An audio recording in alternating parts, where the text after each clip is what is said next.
오비라는 말이 있지 않습니까? 까마귀 날자 배 떨어진다는. 케인 새 오퍼가 들어가자마자 명단 제외가 됐기 때문에 전혀 상관없는 일일 수 있는데도 시기적으로 의심이 커지는 것은 자연스러운 일일 수가 있는 건데, 뭐 일단 이 금액이 받아들여졌는지에 대한 뭐 얘기가 전혀 없기 때문에 현재까지 불투명하기 때문에. 아니 근데 손흥민은 왜 거기까지 데려가서 안 쓰는 거야? 안녕하세요, 볼루TV 성욱입니다. 바이에른 뮌헨이 토트넘에 해리케인 영입을 위한 상향 조정된 오퍼를 던졌다는 소식입니다. 간밤에 유럽 언론들이 독일 스카이 스포츠가 최초 보도한 이 내용을 대서특필하면서 굉장히 많은 보도를 쏟아내고 있는데요. 토트넘의 이전 제안인 1억 유로를 레비 회장이 거절했다는 사실이 알려진 지 하루 만에 바이에른 뮌헨이 여기에다가 1천만 유로를 더 얹어가지고 영입 오퍼를 다시 넣었다는 겁니다. 해리케인 절대 포기할 수 없다는 뜻을 확실히 하고 있다는 건데, 이게 굉장히 찔끔찔끔해서 지금 올리고 있는 상황이긴 한데, 어쨌든 지금 결국에는 영국 돈으로 치면 9,450만 파운드에 해당하는 금액까지 왔어요. 레비 회장이 애초부터 계속 내세웠던 주장이 1억 파운드였다, 이 종료. 이렇게 알려져 있는데, 이 액수에 굉장히 이제는 근접한 거의 95% 정도 충족이 되는 그런 조건을 제안을 한 것이기 때문에 현재에서는 케인 이적이 이제 진짜 가시화되는 거 아니냐, 이런 전망도 나오고 있습니다. 하지만 이 1억 1천만 유로죠. 그러니까 유로로 치면 우리 돈으로 약 1,600억 원에 해당되는 요 액수가 특정 조건이 충족되어야만 추가 지급이 발동되는 그런 옵션이 포함이 되어 있다는 점, 그리고 어쨌거나 여전히 레비 회장이 원하는 액수에는 미치지 못한다는 점 때문에 이 제안으로도 협상은 아직 끝이 아니다. 이런 전망도 나오고 있습니다. 근데 이 정도까지 냈으면은 1억 파운드도 낼 수 있는 거 아닌가? 그나저나 바이에른 뮌헨 레비 회장 까다로운 거 예상을 하고 처음부터 굉장히 좀 신중하게 꼼꼼하게 접근을 했던 걸로 알려져 있는데, 결국에는 레비 회장이 원하는 금액을 다 치는 게 되지 않을까, 이런 생각까지 오게 된 것 같고, 레비 회장한테는 바이에른 뮌헨 같은 거대 클럽을 결국 자기 앞에 완전히 무릎 꿇리는 으로 가려고 하지 않을지, 이런 생각 듭니다. 이러다가 아예 결국 1억 파운드 제안을 하게 만들어 놓고 이적 거절을 하면 그게 더 바이에른한테는 완벽한 굴욕이 될 수도 있겠다 생각 들고, 아무튼 레비 회장이 이번 이적권 자체를 굉장히 기분 나쁘게 여겼다는 최초 보도가 있었죠. 팀에 얘기하지 않고 선수하고 먼저 접촉을 했다는 뭐 이런 것들 때문에 그런 걸 감안하면은 결국에는 그런 굴욕을 주기 위한 협상인가? 그렇게 될 수도 있겠다는 생각 듭니다만, 어쨌든 1년 뒤에 공짜로 내줄 위험을 감수해야 된다는 점을 감안하면 이 정도 금액에서 타협을 할 수도 있다라는 전망 역시 그렇게 뭐 틀린 것 같지는 않습니다. 그리고 때마침 해리케인이 오늘 새벽 바르셀로나에서 열린 프리시즌 마지막 친선 경기에 출전을 안 했습니다. 손흥민 선수 결장을 했고요. 근데 차이가 있다면 케인은 아예 바르셀로나에 안 갔다는 거죠. 이날 명단에도 아예 없었습니다. 한간에는 이제 케인 이적권이 무르익어서 그 이적권 때문에 빠진 게 아니냐, 뮌헨 쪽으로 메디컬 테스트 간 게 아니냐, 뭐 이런 이야기도 있었다고 하는데, 현재로서는 뭐 그건 전혀 아닌 것 같고요. 현재 보도를 종합하면 바르셀로나에 가지 않은 멤버가 케인만은 아니기 때문이기도 합니다. 샤크타르전, 이틀 전에 샤크타르전 선발로 뛰었던 선수들 가운데 해리케인, 제임스 메디슨, 또 클루셉스키, 호이비에르, 또 우도기, 로메로, 이렇게 6명은 런던에 남은 걸로 알려져 있고요. 손흥민 선수를 비롯한 또 5명의 남은 선발 선수들은 바르셀로나에 갔습니다. 그러니까 사실 지난번 1억 유로 오퍼 거절 보도가 뜨면서 현지에서는 케인이 잔류할 거라는 전망들이 굉장히 많이 나오고 있었습니다.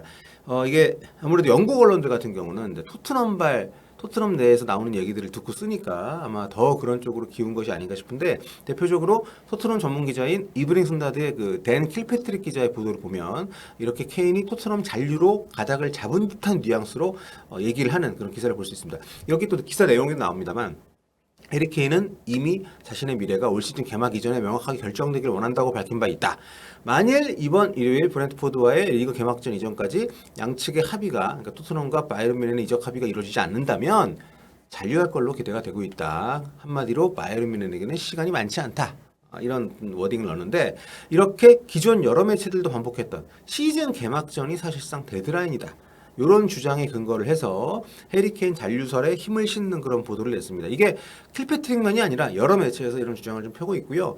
이 주장의 근거는 어쨌든 케인은 다음 시즌에 좀 더 집중을 하기 위해서 이적을 한다면 시즌 개막 전에 됐으면 좋겠고, 그게 아니면은 잔류를 할 것으로 생각을 하고 있다라는 보도를 내고 있는 거죠. 근데 그 주장의 근거가 얼마나 명확한지 모르겠습니다. 그게 정말 해리 케인이 직접 한 얘기인지 좀 명확하지 않기 때문에 이런 상황에서 바이런 뮌헨이 기존 최종 오퍼에서 10%를 인상한 금액을 새롭게 오퍼를 냈다는 것이 과연 이적의 흐름을 바꿀 수 있을 것인지 관심이 좀 쏠리고 있는 건데요. 특히 바르셀로나 원정에 케인이 빠진 게 정말 시적절한 그런 명단 제외였기 때문에 오비란 말이 있지 않습니까? 까마귀 날자 배 떨어진다는 케인 새 오퍼가 들어가자마자 명단 제외가 됐기 때문에 전혀 상관없는 일일 수 있는데도 시기적으로 의심이 커지는 것은 자연스러운 일일 수가 있는 건데 뭐 일단 이 금액이 받아들여졌는지에 대한 뭐 얘기가 전혀 없기 때문에 현재까지 불투명하기 때문에 실제로 케인이 또 요즘 하는 거 보면 그 오퍼 상관없이 협상 상관없이 흔들림 없이 정말 몸을 잘 만들고 있다는 게 경기에서 보이지 않습니까? 이게 지금 당장 받아들여질지 여부가 크게 중요하지 않을 수 있다는 생각도 들고요. 다만 케인이 정말 스스로 리그 개막전 이번 일요일 브랜트포드전 이전까지 협상이 안 되면 잔류하겠다라고 하는 게 케인의 진짜 공식적인 입장인지에 대해서는 아무도 모르니까. 아니 근데 손흥민은 왜 거기까지 데려가서 안 쓰는 거야? 다른 선수들은 아예 안 들어가놓고 참 이건 좀 그렇네요. 송현수 아무튼 뭐 밤사이에 토트넘은 판더벤하고 벨리즈 이 두 선수 영입 오피셜을 띄웠고 해리케인 이적 사과와는 별개로 차근차근 전력 보강에 나서고 있는 분위기입니다. 이번 주말로 다가온 새 시즌 개막을 굉장히 잘 준비를 하고 있는 상황이고 또 최근 포스테코글루 감독의 공격 축구가 팬들 사이에서 굉장히 호응을 많이 얻고 있는 분위기이기 때문에 팀 상황은 나쁘지는 않은 것 같습니다. 다만 해리케인의 거치가 여전히 불투명하고 또 우리 입장에서는 손흥민 선수의 역할이 새 감독 전술 체계에서 상당히 좀 애매해지고 있는 듯한 느낌을 좀 받고 있기 때문에 이게 좀 걱정이긴 합니다. 기존 그러니까 사실상 주전 라인업에 가깝다고 평가를 받았던 샤크타르전 선발 라인업에서 골키퍼를 빼면은 6명 골키퍼도 손흥민과 같이 골키퍼 가서 뛰었으니까 이번 바르셀로나전에 선발 라인업 10명을 바꿨는데 지난번 선발인데 이번 경기를 뛰지 않은 6명은 런던에 남았고 4명은 갔단 말이에요. 근데 그 4명 중에서 3명은 안 뛰었는데 그 3명에 손흥민이 끼었다는 거. 로얄하고 벤 데이비스하고 손흥민하고.